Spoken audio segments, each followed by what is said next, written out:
What's up, hobos? Today we got a different video today, of course.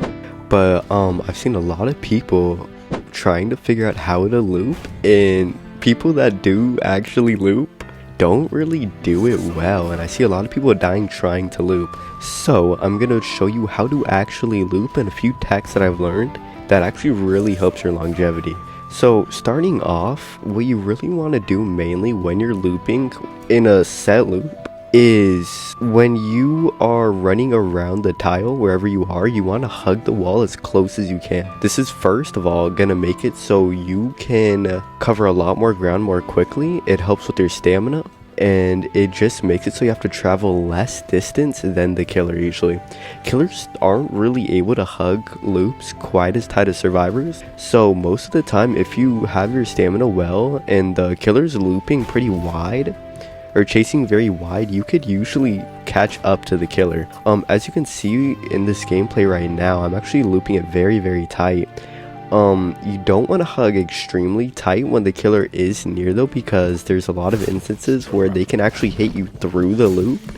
So you kind of want to balance hugging it very tight and then kind of giving yourself a little leeway. Second off, what you really want to do is how you're using doors. What I mean by this is I see a lot of people messing up them barricading doors. And what I mean is when they're barricading doors, they're letting the killer hit the door until it breaks off. What you should always do instead of doing that is only let the killer hit the door maybe once or twice, so it doesn't actually kick you off, giving them a free hit. And instead, whenever you open the door, it'll actually stun the killer for a little bit. So you could really abuse that by, as soon as they hit the door, you can go through them, or you can make distance. It doesn't really matter, and it really helps you with your distance management. Another thing is also when people are looping, they don't really know when to leave, and they end up just kind of looping the killer in the same tile until they end up dying. But there's usually a few key things that I do when I W key. One of the biggest things is when they put down anti-loop utility. So like Ennard using like his little drones that'll explode. Whenever I see him putting them down, I usually just leave the loop and try to chain him into another one. Because second, he's going to also be regenerating stamina, so you really want to make as much distance as you can while he's doing that.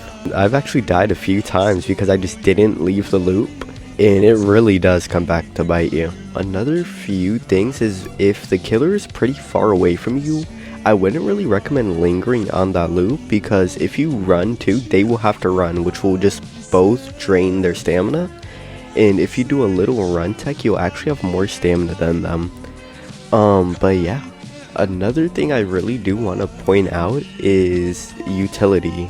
A lot of people, what I usually run is fighter because it does kind of give me a few little second chances, but you have to really play smart with it. The main times I only use my parry and my swing is when I'm really low on stamina, because if the killer has more stamina than you, you are just generally gonna die. So you really want to conserve your stamina as much as possible. Leading and talking about stamina, what I really recommend doing is when you're running the killer, walk as much as you physically can. Like, I walk probably a 30% of my chases just to keep my stamina up. If the killer's pretty far from you, I would walk. If the killer's walking, you walk. Everything like that where you can safely walk, I highly recommend doing that, because that's also just going to really help you with your stamina usage.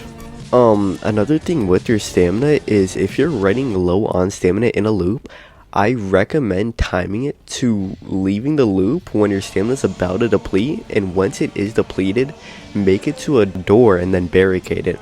Because when you barricade the door, it does actually regenerate your stamina, so you could actually use the door to get to another loop. So for instance, you can go from this one loop, you leave when you have a little bit of stamina, barricade the door, regenerate the stamina, and then just run back to another loop. These special things I do want to point out for specific killers is, for instance, Springtrap.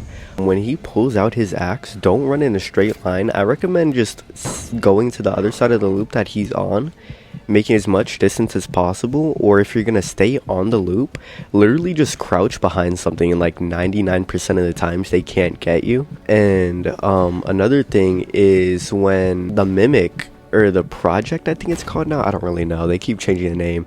But what you want to do is when he actually uses his drill, literally just walk away. You can actually hear where he is. So I usually time it to regenerating stamina and then also running to another loop and just leaving. Because even if you are walking away, when he gets out of the ground, he probably can hit you. So you kind of just want to predict when he does want to come out of the ground. Even if you do take all this to account, you probably are not going to be very good at looping when you start off. I remember when I was starting to play Dead by Daylight, I didn't really know how to loop, but the more you do, the more you're going to be able to loop, because a lot of it comes with composure. And when you're first starting out trying to do all these things, it's very overwhelming at first. So honestly, experience does take a lot of an impact on how you loop, but don't try to just kind of sell all your games, because that's actually going to tilt you really quickly. You're going to get really pissed if you just keep dying over and over.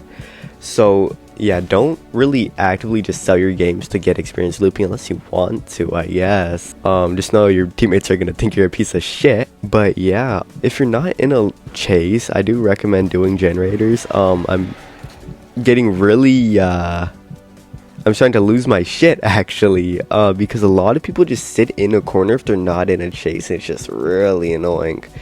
So if you do have comms, honestly, if you're looping the killer, just have your teammates do generators. It helps a lot, and you won't really have to deal with looping until like 6 a.m. gameplay. It's very, very annoying.